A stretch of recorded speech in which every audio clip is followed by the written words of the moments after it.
All right, so that's the allergen element of this. What about the cancer side of things? What information is there about all that? So another, I would say significant, like when you start just looking up, Googling basic things like are GMOs bad, problems with GMOs, related to gut issues.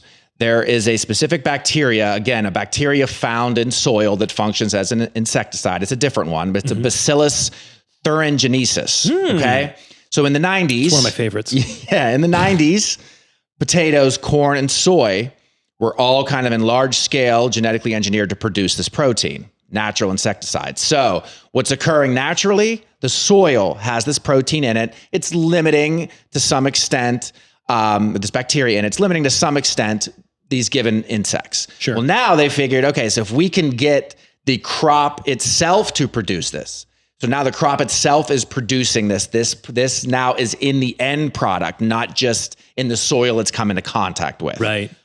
So studies, very specific studies were done in rats again, regarding this issue, and they were looking for any issues. And what they found with this specific bacteria was intestinal issues, intestinal perforations, major, intestinal damage. So again, this is not a one-to-one, this is the cause, but since the late 70s, we know there's been a massive increase in inflammatory bowel diseases, Crohn's, ulcerative colitis, IBS. Again, I'm not saying that this is the cause and stop GMOs, it's going to fix it.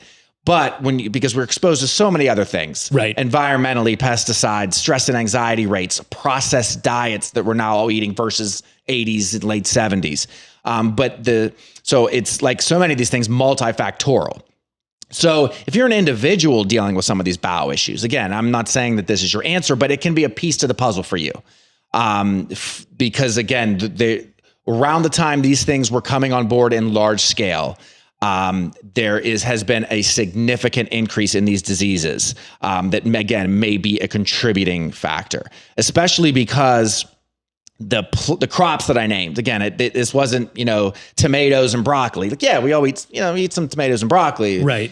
This is potatoes, corn, soy. So even think about processed foods, cornmeal, corn syrup, corn starch, corn flour, all those things. You don't think I'm eating corn, high fructose corn syrup, but the source of it, the amount of it that we consume, for a non-meat eater, the amount of soy they consume. So when you look at this, such a significant impact to your diet can be done by altering these foods. It may not affect the vast majority of us.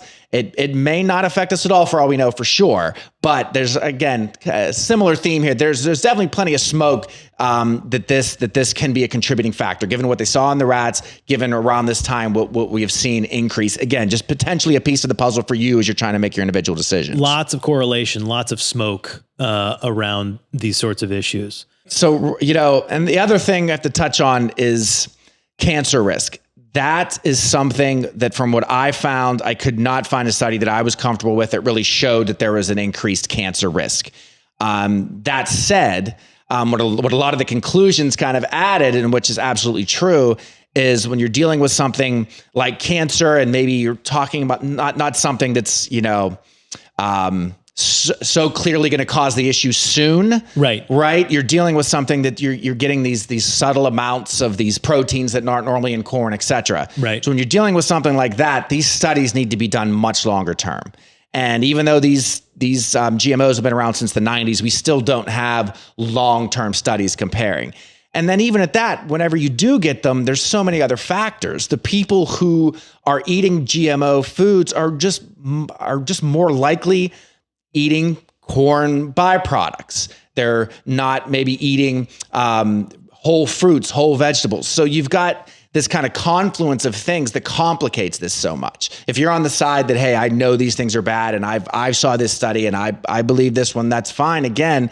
But whenever you're analyzing things like this with so many factors that can be at play, not just in what we're exposed to over the last few decades, but in what comes along with that. So again, the GMO consumption comes with a lot of other things that can be harmful. Right. Yeah. And just regarding that, because a lot of that comes from this theory that we're changing our genes. So we're changing the genes of this plant. There's genetic mutations. Now this plant is more likely to have these mutations. We're eating them. Our genes can mutate. There was a very specific study done, which I definitely thought was interesting.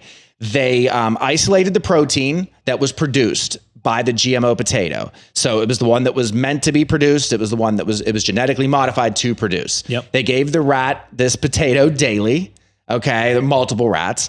They found no evidence of the protein in the rat. So the consumption can affect you, but the consumption is not necessarily even entering your body or bloodstream, let alone causing genetic mutations and changes. So, but that is something that's out there again when you start looking up these things.